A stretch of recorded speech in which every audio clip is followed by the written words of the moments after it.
Hi hello ಎಲ್ರಿಗೂ ನಮಸ್ಕಾರ. SBK Kannada YouTube ಚಾನಲ್ಗೆ ನಿಮಗೆ ಸ್ವಾಗತ. ಇವತ್ತಿನ ಈ ವಿಡಿಯೋದಲ್ಲಿ ದಿನಾಂಕ 14/6/2026ರಂದು ಕ್ಲಾಸಿಕ್ ಸಂಸ್ಥೆ ಧಾರವಾಡ ಇವರು ನಡೆಸಿದಂಥ ಪೊಲೀಸ್ ಪೇದೆ ನೇಮಕಾತಿಯ ಮಾದರಿ ಪ್ರಶ್ನೆ ಪತ್ರಿಕೆಯನ್ನು ನೋಡ್ತಾ ಹೋಗೋಣ. ಇದು ಮುಂದೆ ಬರುವಂತಹ ಪೊಲೀಸ್ ಪೇದೆ ಪರೀಕ್ಷೆಗೆ ಅನುಕೂಲ ಆಗ್ಬೋದು. ಇಲ್ಲಿ ಬರುವಂತಹ ಕರೆಂಟ್ ಅಫೇರ್ಸ್ GK ಕ್ವಶನ್ಸ್ ಮುಂದೆ ಬರುವಂಥ ಎಕ್ಸಾಮ್ಸ್ಗೆ ಅನುಕೂಲ ಆಗ್ಬೋದು. ಸೊ ವಿಡಿಯೋನ ಕೊನೆ ತನಕ ನೋಡ್ತೀರಿ. ಹಾಗೂ ಕರ್ನಾಟಕ ಪೊಲೀಸ್ ಇಲಾಖೆಗೆ ಸಂಬಂಧಪಟ್ಟಂಗೆ ನಿಮ್ಗೆ ಏನಾದ್ರು PDF ನೋಟ್ಸ್ಗಳು ಬೇಕು ಅಂದರೆ ನಮ್ಮ ಪೈ ಟೆಲಿಗ್ರಾಮ್ ಗ್ರೂಪ್ನ ಜಾಯ್ನ್ ಆಗ್ಬೋದು. ವಿಡಿಯೋದ ಡಿಸ್ಕ್ರಿಪ್ಷನಲ್ಲಿ ವಾಟ್ಸಪ್ ನಂಬರ್ ಇದೆ, ಕಾಂಟ್ಯಾಕ್ಟ್ ಮಾಡಿ ಹೆಚ್ಚಿನ ಮಾಹಿತಿಯನ್ನು ಪಡ್ಕೊಳ್ಳಿ. ಹಾಗೆ ಈ ವಿಡಿಯೋದ ಡಿಸ್ಕ್ರಿಪ್ಷನಲ್ಲಿ KPSC ಜಂಕ್ಷನ್ ಅನ್ನೋ ವೆಬ್ಸೈಟ್ನ ಲಿಂಕ್ ಇರುತ್ತೆ. ಅಲ್ಲಿ ಹೋಗಿ ನೀವು ಕರ್ನಾಟಕ ಪೊಲೀಸ್ ಪರೀಕ್ಷೆಗೆ ಸಂಬಂಧಪಟ್ಟಂಗೆ ಫುಲ್ ಮಾಕ್ ಟೆಸ್ಟ್ಗಳನ್ನು ಫ್ರೀಯಾಗಿ ಅಟೆಂಡ್ ಮಾಡ್ಬೋದಾಗಿರುತ್ತೆ. ಹೆಚ್ಚಿನ ಮಾಹಿತಿಗೆ ಡಿಸ್ಕ್ರಿಪ್ಷನ್ ಚೆಕ್ ಮಾಡಿ ಅಥವಾ ಗೂಗಲ್ನಲ್ಲಿ kpscjunction.in ಅಂತ ಸರ್ಚ್ ಮಾಡಿ ಆ ಒಂದು ಇದನ್ನು ನೋಡ್ಕೋಬೋದು. ಜೊತೆಗೆ PDF ಅನ್ನು ನೀವು ಟೆಲಿಗ್ರಾಮಲ್ಲಿ ಪಡ್ಕೋಬೋದು. ಈ ವಿಡಿಯೋದ ಡಿಸ್ಕ್ರಿಪ್ಷನಲ್ಲಿ ಅದರ ಲಿಂಕ್ ಕೂಡ ಅವೈಲೇಬಲ್ ಇದೆ. ಪ್ರಶ್ನೆ 1, ಬೆಳಗಾವಿಯಿಂದ ಚಂದ್ರಯಾನ 3ಕ್ಕೆ ಬೇಕಾದ ಬಿಡಿ ಭಾಗಗಳು ಯಾವ ಕಂಪನಿಯಿಂದ ಸಿದ್ಧಪಡಿಸಲಾಗಿದೆ? ಆಯ್ಕೆಗಳು HAL, DRDO, ಸಶಸ್ತ್ರ ಮಂಡಳಿ, servo controller and hydraulic India company. So ಈ ಪ್ರಶ್ನೆಗೆ ಸರಿಯಾದ ಉತ್ತರ ಆಯ್ಕೆ 4, servo controller and hydraulic India ಕಂಪನಿಯವರು ಬೆಳಗಾವಿಯಲ್ಲಿ ಇರ್ತಾರೆ.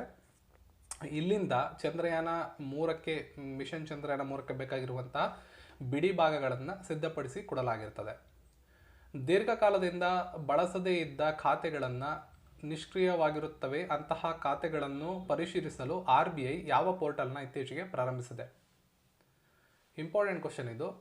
ತುಂಬ ನೀವು ಒಂದು ಅಕೌಂಟ್ ತೆಗೆದಿರಾ, ಅದನ್ನು ಬಹಳ ಸಮಯಗಳಿಂದ ಬಳಸಿಲ್ಲ ಅಂದರೆ ಅಂಥ ಖಾತೆಗಳನ್ನು RBI ಪರಿಶೀಲನೆ ಮಾಡುತ್ತೆ. ಅದಕ್ಕೋಸ್ಕರನೇ RBI ಹೊಸದಾಗಿ ಒಂದು ಪೋರ್ಟಲ್ನ ಲಾಂಚ್ ಮಾಡಿದೆ.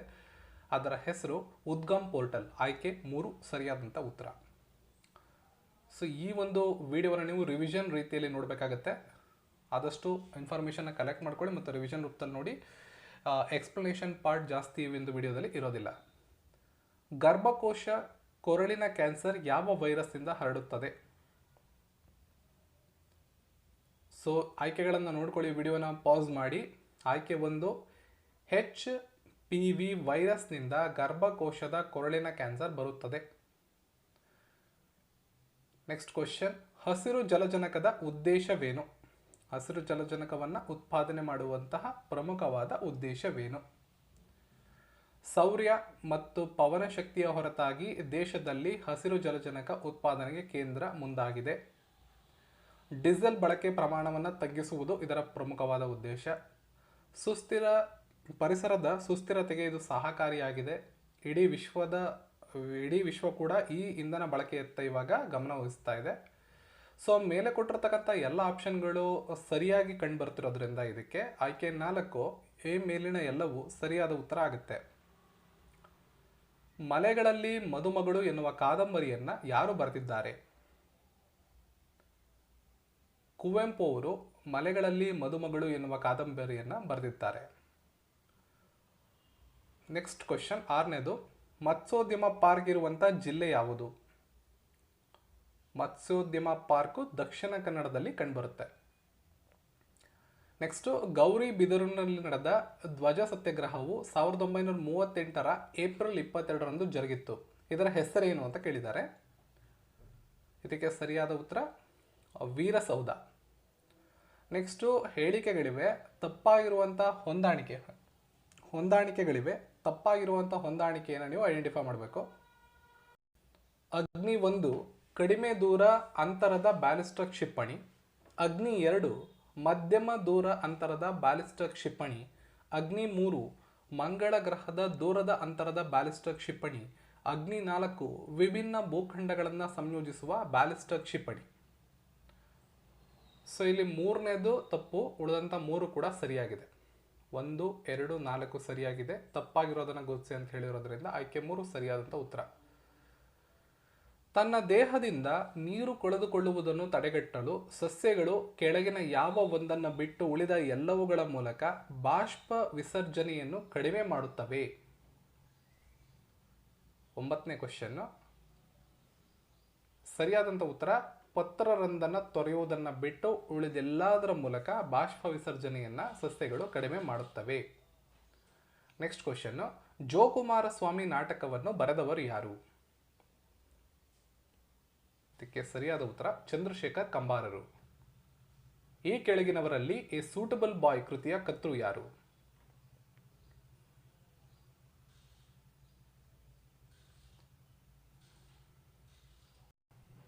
ಇದಕ್ಕೆ ಸರಿಯಾದ ಉತ್ತರ ಆಯ್ಕೆ 1 ವಿಕ್ರಮ್ ಸೇನ್. ಸಂವಿಧಾನದ ರಚನಾ ಸಮಿತಿಯಲ್ಲಿ ಕೆಳಗಿನ ಯಾವ ಕನ್ನಡಿಗ ಸದಸ್ಯರಾಗಿರಲಿಲ್ಲ? ಎಸ್ ನಿಜಲಿಂಗಪ್ಪನವರು, ಆರ್ ದಿವಾಕರ್ ಅವರು, ಕೆ.ಸಿ. ರೆಡ್ಡಿ ಅವರು, ಬಿ.ಡಿ. ಜತ್ತಿ ಅವರು. ಇವರು 4ರಲ್ಲಿ ಒಬ್ಬರು ಸಂವಿಧಾನದ ರಚನಾ ಸಮಿತಿಯಲ್ಲಿ ಸದಸ್ಯರಾಗದೇ ಇದ್ದಂಥ ಕನ್ನಡಿಗರಾಗಿರ್ತಾರೆ. ಅವ್ರು ಯಾರು ಅಂತ ಗುರುತಿಸ್ಬೇಕು ರೀ. Option 4 BD. ಜತ್ತಿ ಅವರು. ಆಪರೇಷನ್ ಪೋಲೋ ಎಂಬುದು ಈ ಕೆಳಗಿನ ಯಾವುದಕ್ಕೆ ಸಂಬಂಧಪಡುತ್ತದೆ? 13ನೇ ಪ್ರಶ್ನೆ. ಸೊ ಆಪ್ಷನ್ಸ್ ನೋಡ್ಕೊಂಡು ಆನ್ಸರ್ ಮಾಡೋದಕ್ಕೆ ಟ್ರೈ ಮಾಡಿ. ಇದಕ್ಕೆ ಸರಿಯಾದ ಉತ್ತರ ಭಾರತದ ಒಕ್ಕೂಟಕ್ಕೆ ಹೈದರಾಬಾದನ್ನು ವಿಲೀನಗೊಳಿಸಲು ನಡೆಸಿದ ಕಾರ್ಯಾಚರಣೆ ಹೆಸರನ್ನು ಆಪರೇಷನ್ ಪೋಲೋ ಅಂತ ನಾವು ಕರಿತೀವಿ. ನೆಕ್ಸ್ಟ್, ಮೇಕ್ ಇನ್ ಇಂಡಿಯಾ ಕಾರ್ಯಕ್ರಮವು ಭಾರತದ ಆರ್ಥಿಕತೆಯ ಮೇಲೆ ಗಮನಾರ್ಹ ಪರಿಣಾಮವನ್ನು ಉಂಟು ಮಾಡಿದೆ ಎಂದು ಹೇಳಿಕೆಯನ್ನು ಕೊಟ್ಟವರು ಯಾರು? ಸರಿಯಾದ ಉತ್ತರ ವ್ಲಾಡಿಮಿರ್ ಪುಟಿನ್, ರಷ್ಯಾದ ಅಧ್ಯಕ್ಷರು. ಮುಂದಿನ ಪ್ರಶ್ನೆ, ಅನಿಮಿಯಾ ಮುಕ್ತ ಭಾರತ ಯಾವ ವರ್ಷವಾಗಿದೆ? ಅಂದರೆ ಯಾವ ವರ್ಷದಂದು ಭಾರತ ಅನಿಮಿಯಾ ಮುಕ್ತವಾಗುತ್ತದೆ ಅಂತ ಪ್ರಶ್ನೆ ಇದು. ಇದಕ್ಕೆ ಸರಿಯಾದ ಉತ್ತರ 2047ರಂದು ಭಾರತ ಅನಿಮಿಯಾ ಮುಕ್ತ ಆಗುತ್ತೆ. ಹುಲಿಕಲ್ ಘಾಟ್ ಯಾವ 2 ಸ್ಥಳಗಳ ಮಧ್ಯೆ ಕಂಡುಬರುತ್ತದೆ? ಶಿವಮೊಗ್ಗ ಮತ್ತು ಕುಂದಾಪುರದ ನಡುವೆ ಕಂಡುಬರುತ್ತದೆ ಹುಲಿಕಲ್ ಘಾಟ್.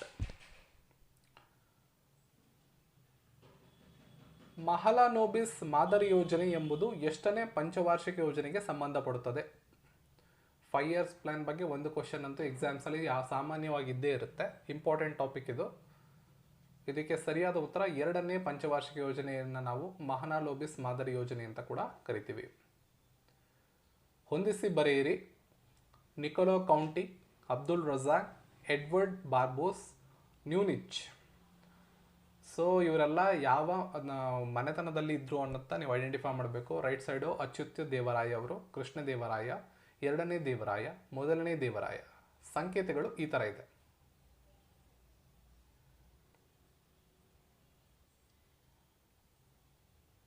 ಸೊ ಇಲ್ಲಿ ಮಾರ್ಕ್ ಮಾಡ್ತಾ ಬರೋಣ, ಆನ್ಸರ್ಸ್ ಗೊತ್ತಾಗತ್ತೆ ನಿಮಗೆ.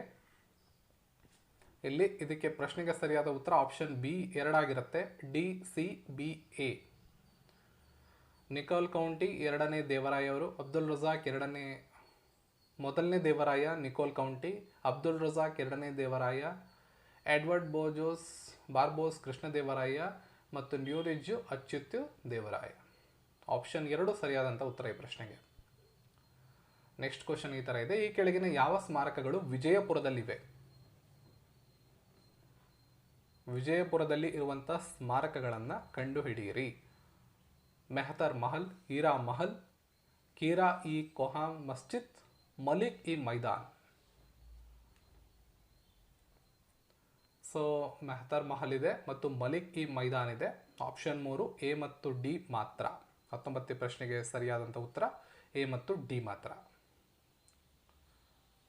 ನೆಕ್ಸ್ಟ್ ಕ್ವಶನ್, ಹೈಪರ್ ಲೂಪ್ ತಂತ್ರಜ್ಞಾನವು ಈ ಕೆಳಗಿನ ಯಾವುದಕ್ಕೆ ಸಂಬಂಧಪಡುತ್ತದೆ?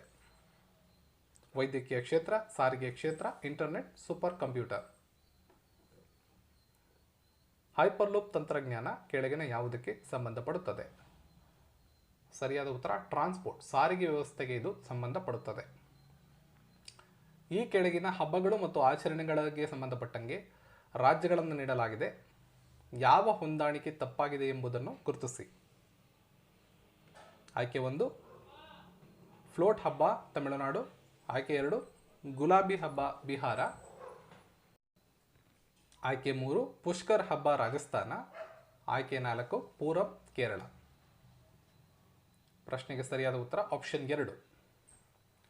ಮುಂದಿನ ಪ್ರಶ್ನೆ, ಈ ಕೆಳಗಿನ ಯಾವ ಹೇಳಿಕೆ ಸರಿಯಾಗಿಲ್ಲ? ಕರ್ನಾಟಕವು ವಿಸ್ತೀರ್ಣದಲ್ಲಿ ಭಾರತದ 4ನೇ ಅತಿ ದೊಡ್ಡ ರಾಜ್ಯ. ಮಹಾರಾಷ್ಟ್ರವು ವಿಸ್ತೀರ್ಣದಲ್ಲಿ ಭಾರತದ 3ನೇ ಅತಿ ದೊಡ್ಡ ರಾಜ್ಯ. ಮಧ್ಯಪ್ರದೇಶ ವಿಸ್ತೀರ್ಣದಲ್ಲಿ ಭಾರತದ 2ನೇ ಅತಿ ದೊಡ್ಡ ರಾಜ್ಯ. ರಾಜಸ್ಥಾನ ವಿಸ್ತೀರ್ಣದಲ್ಲಿ ಭಾರತದ 1ನೇ ಅತಿ ದೊಡ್ಡ ರಾಜ್ಯ. 22ನೇ ಪ್ರಶ್ನೆಗೆ ಸರಿಯಾದ ಉತ್ತರ ಆಯ್ಕೆ 1 ಕರ್ನಾಟಕ ವಿಸ್ತೀರ್ಣದಲ್ಲಿ ಭಾರತದ 4ನೇ ಅತಿ ದೊಡ್ಡ ರಾಜ್ಯ ಅನ್ನೋ ಹೇಳಿಕೆ ತಪ್ಪು. ಉಳಿದಂಥ 3 ಹೇಳಿಕೆಗಳು ಸರಿ. 22ನೇ ಕ್ವಶನ್ಗೆ ಕಾಮೆಂಟ್ ಸೆಕ್ಷನಲ್ಲಿ ಕರ್ನಾಟಕ ವಿಸ್ತೀರ್ಣದಲ್ಲಿ ಭಾರತದ ಎಷ್ಟನೇ ದೊಡ್ಡ ರಾಜ್ಯ ಅಂತ ಕಾಮೆಂಟ್ ಮಾಡಿ. ಭಾರತದಲ್ಲಿ ಈ ಕೆಳಗಿನ ಯಾವ ದೇವಾಲಯವನ್ನ ವೈಟ್ ಪಗೋಡಾ ಎಂದು ಕರೆಯುತ್ತಾರೆ?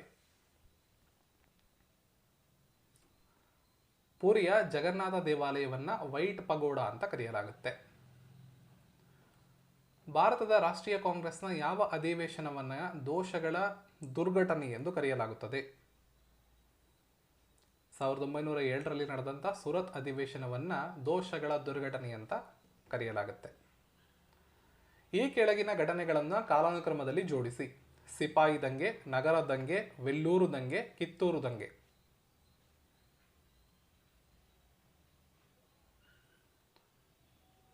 ಈ ಪ್ರಶ್ನೆಗೆ ಸರಿಯಾದ ಉತ್ತರ ಆಪ್ಷನ್ 2 ಆಗುತ್ತೆ. ವೆಲ್ಲೂರು ದಂಗೆ 1, ಕಿತ್ತೂರು ದಂಗೆ 2, ನಗರ ದಂಗೆ 3, ಸಿಪಾಯಿ ದಂಗೆ 4. ಗುಪ್ತರ ಶಕೆಯು ಯಾರ ಕಾಲದಲ್ಲಿ ಆರಂಭವಾಯಿತು? 26ನೇ ಪ್ರಶ್ನೆ. ಇದಕ್ಕೆ ಸರಿಯಾದ ಉತ್ತರ 1ನೇ ಚಂದ್ರಗುಪ್ತ ಅವರು. ದೆಹಲಿಯ ಸುಲ್ತಾನ ಇಲ್ತಮಿಸ್ಗೆ ಸಂಬಂಧಪಟ್ಟಂಗೆ ಕೆಳಗಿನ ಯಾವ ಹೇಳಿಕೆ ಸರಿಯಾಗಿದೆ? ಈತನು ರಾಜಧಾನಿಯನ್ನ ಲಾಹೋರ್ನಿಂದ ದೆಹಲಿಗೆ ವರ್ಗಾವಣೆ ಮಾಡಿದನು. ಇಲ್ತಮಿಸನು ಟಂಕ ಮತ್ತು ಜಿತಾಲ್ ಎಂಬ 2 ನಾಣ್ಯಗಳನ್ನು ಚಲಾವಣೆಗೆ ತಂದನು. ಸೊ 2 ಹೇಳಿಕೆಗಳು ಕೂಡ ಸರಿಯಾಗಿದೆ. ಹಾಗಾಗಿ ಆಪ್ಷನ್ 3 ಎ ಮತ್ತು ಬಿ 2 ಸರಿ. ಮಹಾಕ್ಷತ್ರದ ಎಂಬ ಬಿರುದನ್ನು ಹೊಂದಿದ್ದ ರುದ್ರ ಥಾಮಸ್ ಈ ಕೆಳಗಿನ ಯಾರೊಂದಿಗೆ ವೈವಾಹಿಕ ಸಂಬಂಧವನ್ನ ಹೊಂದಿದ್ದನು?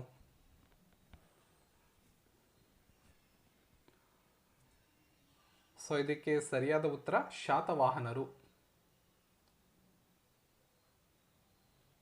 ಜರೋದಾ ದರ್ಶನವನ್ನ ಕೊನೆಗೊಳಿಸಿದ ಮೊಘಲ್ ಸುಲ್ತಾನನ ಹೆಸರೇನು? 29ನೇ ಕ್ವಶನ್. ಸರಿಯಾದ ಉತ್ತರ ಔರಂಗಜೇಬ್. ಆಯ್ಕೆ 2. ಮರಾಠರ ಆಡಳಿತ ವ್ಯವಸ್ಥೆಯಲ್ಲಿದ್ದ ಅಷ್ಟಪ್ರಧಾನರಿಗೆ ಸಂಬಂಧಪಟ್ಟಂತೆ ಕೆಳಗಿನ ಯಾವ ಜೋಡಿ ಸರಿಯಾಗಿ ಹೊಂದಾಣಿಕೆಯಾಗಿಲ್ಲ? ಪೇಶ್ವೆ ಪ್ರಧಾನಮಂತ್ರಿಯಾಗಿದ್ದರು, ಅಮಾತ್ಯ ಹಣಕಾಸು ಸಚಿವ, ಸುಮಂತ ವಿದೇಶಾಂಗ ಸಚಿವ, ಮಂತ್ರಿಗಳನ್ನ ಧಾರ್ಮಿಕ ವಿಷಯಗಳ ಮುಖ್ಯಸ್ಥ ಅಂತ ಹೇಳ್ತಾ ಇರಲಿಲ್ಲ. ಹಾಗಾಗಿ ಆಪ್ಷನ್ 4 ತಪ್ಪಾದಂಥ ಹೇಳಿಕೆ ಆಗಿದೆ, ಅಂದರೆ ಸರಿಯಾಗಿ ಹೊಂದಾಣಿಕೆ ಆಗದಿರೋ ಹೇಳಿಕೆ ಆಗಿದೆ. 2ನೇ ಆಂಗ್ಲೋ ಸಿಖ್ ಯುದ್ಧದ ಸಂದರ್ಭದಲ್ಲಿ ಭಾರತದ ಗವರ್ನರ್ ಜನರಲ್ ಆಗಿದ್ದವರು ಯಾರು?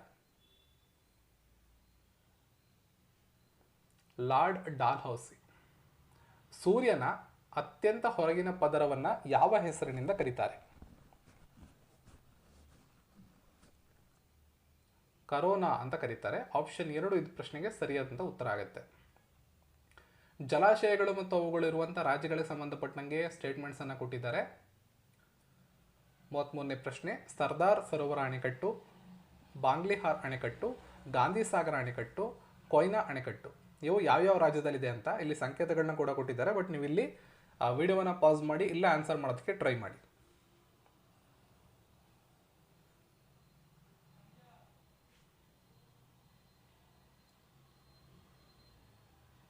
ಸಂಕೇತಗಳನ್ನು ನೀವು ನೋಡ್ಕೋಬಹುದು.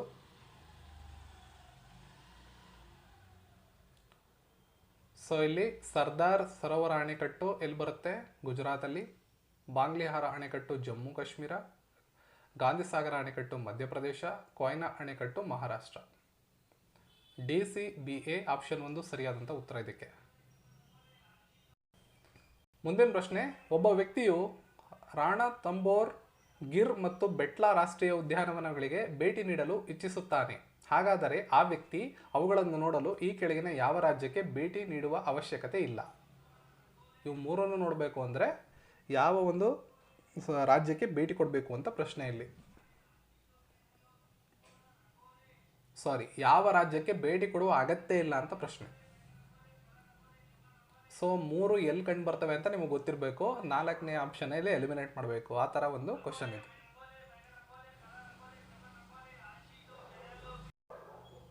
ಸೊ ಈ ಪ್ರಶ್ನೆಗೆ ಸರಿಯಾದಂಥ ಉತ್ತರ ಛತ್ತೀಸ್ಗಢ. ಸಾಲ್ಪೋರು ಪರ್ವತಗಳು ಈ ಕೆಳಗಿನ ಯಾವ ಶ್ರೇಣಿಯಲ್ಲಿ ಕಂಡುಬರುತ್ತವೆ? ಸಾಲ್ತೋರ್ ಪರ್ವತಗಳು ಯಾವ ಶ್ರೇಣಿಯಲ್ಲಿ ಕಂಡುಬರುತ್ತವೆ? ಆಯ್ಕೆ 1 ಕಾರಂಕೋರ ಶ್ರೇಣಿ. 1960ರಲ್ಲಿ ಭಾರತ ಮತ್ತು ಪಾಕಿಸ್ತಾನ ನಡುವೆ ನಡೆದ ಇಂಡಸ್ ವಾಟರ್ ಟ್ರೀಟಿ ಪ್ರಕಾರ ಈ ಕೆಳಗಿನ ಯಾವ ನದಿಗಳನ್ನು ನೀಡಲಾಗಿದೆ? ಬಿಯಾಸ್, ಚಿನಾಬು, ಜೇಲಮ್ಮು, ರಾವಿ.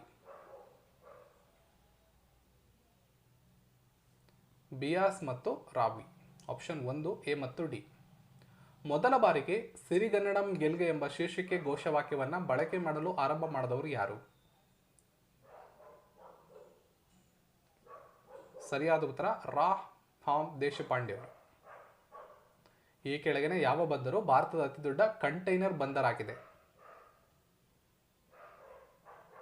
ಜವಾಹರ್ಲಾಲ್ ನೆಹರು ಬಂದರು. ಭಾರತದ ಈ ಕೆಳಗಿನವುಗಳಲ್ಲಿ ಅತ್ಯಧಿಕ ಇಂಗಾಲದ ಅಂಶವನ್ನು ಹೊಂದಿರುವ ಮತ್ತು ಕಡಿಮೆ ಮಲಿನತೆಯನ್ನು ಹೊಂದಿರುವ ಕಲ್ಲಿದ್ದಲಿನ ವಿಧ ಯಾವುದು? 39ನೇ ಪ್ರಶ್ನೆ. ಅದಕ್ಕೆ ಸರಿಯಾದ ಉತ್ತರ ಆಪ್ಷನ್ 4 ಆಚಿಥ್ರಾಸೈಟ್. ಮುಂದಿನ ಪ್ರಶ್ನೆ, ಕರ್ನಾಟಕದಲ್ಲಿ ನೇಮಕಗೊಂಡ ಮೊದಲನೇ ಹಿಂದುಳಿದ ವರ್ಗಗಳ ಆಯೋಗದ ಹೆಸರೇನು?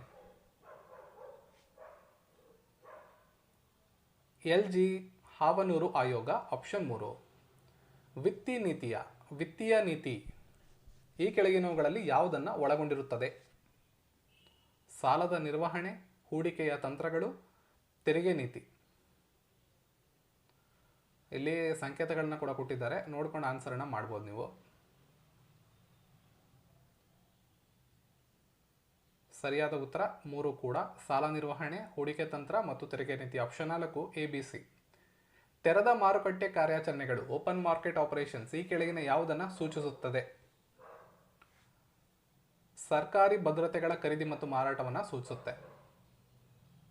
ನೆಕ್ಸ್ಟ್ ಕ್ವಶನ್, ಈ ಕೆಳಗಿನ ಯಾವುದು ಬಂಡವಾಳ ಪಾವತಿಗೆ ಉದಾಹರಣೆಯಲ್ಲ? ಕ್ಯಾಪಿಟಲ್ ರಿಸಿಪ್ಟ್ಸ್ ಇದಕ್ಕೆ ಎಕ್ಸಾಂಪಲ್ ಅಲ್ಲ ಅಂತ ಪ್ರಶ್ನೆ. ಸರಕು ಮತ್ತು ಸೇವೆಗಳ ಮಾರಾಟ. ನೆಕ್ಸ್ಟ್, ಸುಸ್ಥಿರ ಅಭಿವೃದ್ಧಿ ಪರಿಕಲ್ಪನೆಯು ಡ್ಯಾಶ್ ಅನ್ನು ಆಧರಿಸಿ ರೂಪಿಸಲಾಗಿದೆ.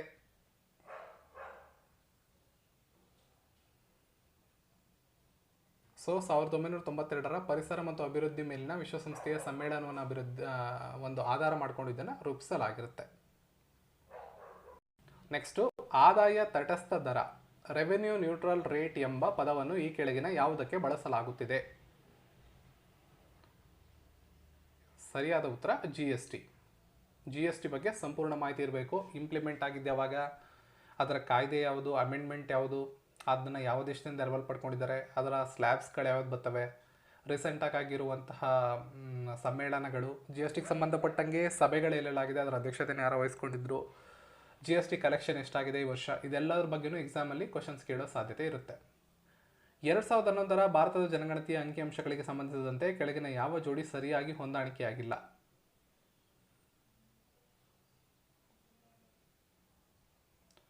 ಸೊ ಪುರುಷರ ಸಾಕ್ಷರತಾ ಪ್ರಮಾಣ ಸರಿ ಇದೆ, ಜನಸಾಂದ್ರತೆ ಸರಿ, ಮಕ್ಕಳ ಲಿಂಗಾನುಪಾತ ಸರಿ, ಮಹಿಳಾ ಸಾಕ್ಷರತಾ ಪ್ರಮಾಣ ಇಲ್ಲಿ ಸರಿಯಾಗಿ ಹೊಂದಾಣಿಕೆ ಆಗಿಲ್ಲ. ಕಾಮೆಂಟ್ ಸೆಕ್ಷನಲ್ಲಿ ಮಹಿಳಾ ಸಾಕ್ಷರತಾ ಪ್ರಮಾಣ ಎಷ್ಟಿತ್ತು 2011ರ ಗಣತಿ ಪ್ರಕಾರ ಅಂತ ಕಾಮೆಂಟ್ ಮಾಡಿ. ಫಜಲ್ ಅಲಿ ಆಯೋಗಕ್ಕೆ ಸಂಬಂಧಿಸಿದಂತೆ ಈ ಕೆಳಗಿನ ಹೇಳಿಕೆಗಳನ್ನು ಗಮನಿಸಿ. ಸೊ ಹೇಳಿಕೆಗಳು ಈ ಥರ ಇದೆ, ವಿಡಿಯೋನ ಪಾಸ್ ಮಾಡಿ ಓದ್ಕೊಳ್ಳಿ. ಇಲ್ಲಿ ಕೊಟ್ಟಿರುವಂತಹ 3 ಹೇಳಿಕೆಗಳು ಕೂಡ ಕರೆಕ್ಟ್ ಇದೆ. ಈ ಆಯೋಗವನ್ನು ಕೇಂದ್ರ ಸರ್ಕಾರ 1953ರಲ್ಲಿ ಡಿಸೆಂಬರ್ನಲ್ಲಿ ರಚನೆ ಮಾಡಿತು. ಭಾರತದ ಏಕತೆ ಸಮಗ್ರತೆಗೆ ಧಕ್ಕೆ ಬಾರದಂತೆ ರಾಜ್ಯವನ್ನು ಪುನರ್ ಸಂರಚಿಸಬೇಕು ಅಂತ ಇದು ಶಿಫಾರಸು ಮಾಡಿತು. ಈ ಆಯೋಗವು ಆಗ ಜಾರಿಯಲ್ಲಿದ್ದ ABCD ಎಂಬ 4 ವರ್ಗದ ರಾಜ್ಯಗಳನ್ನು ರದ್ದುಗೊಳಿಸಬೇಕು ಎಂಬುದು ಶಿಫಾರಸು ಮಾಡಿತು. ಇವು 3 ಸ್ಟೇಟ್ಮೆಂಟು ಕರೆಕ್ಟು, ಹಾಗಾಗಿ ಆಪ್ಷನ್ 4 ABC ಸರಿ. ಉಪರಾಷ್ಟ್ರಪತಿಗಳಿಗೆ ಸಂಬಂಧಪಟ್ಟಂತೆ ಕೆಳಗಿನ ಹೇಳಿಕೆಗಳನ್ನು ಪರಿಗಣಿಸಿ ಅಂತ ಮುಂದಿನ ಕ್ವಶನ್ ಇದೆ. ಭಾರತ ಸಂವಿಧಾನದ 65ನೇ ವಿಧಿ ಉಪರಾಷ್ಟ್ರಪತಿಗಳ ಹುದ್ದೆಗೆ ಅವಕಾಶವನ್ನು ಕಲ್ಪಿಸುತ್ತೆ. ಇವರು ರಾಜ್ಯಸಭೆಯ ಪದನಿಮಿತ್ತ ಅಧ್ಯಕ್ಷರಾಗಿರ್ತಾರೆ.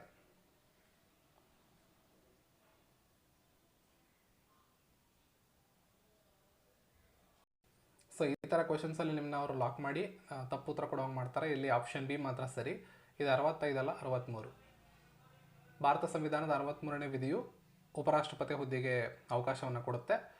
ಉಪರಾಷ್ಟ್ರಪತಿಗಳು ರಾಜ್ಯಸಭೆಯ ಸಭಾಪತಿಗಳಾಗಿರ್ತಾರೆ. ಸೊ ಇಲ್ಲಿ 63 ಅಂತಿದ್ರೆ 2 ಸ್ಟೇಟ್ಮೆಂಟ್ ಸರಿ ಆಗೋದು. ಇಲ್ಲಿ 65 ಇರೋದ್ರಿಂದ 1 ಸ್ಟೇಟ್ಮೆಂಟ್ ಮಾತ್ರ ಸರಿ, ಬಿ ಮಾತ್ರ ಸರಿ. ಈ ಕೆಳಗಿನ ಯಾರನ್ನ ದೇಶದ ಸಾರ್ವಜನಿಕ ಹಣಕಾಸಿನ ರಕ್ಷಕ ಎಂದು ಕರೆಯಲಾಗುತ್ತದೆ? ಭಾರತದ ಲೆಕ್ಕ ನಿಯಂತ್ರಕ ಮತ್ತು ಮಹಾಲೆಕ್ಕ ಪರಿಶೋಧಕರು.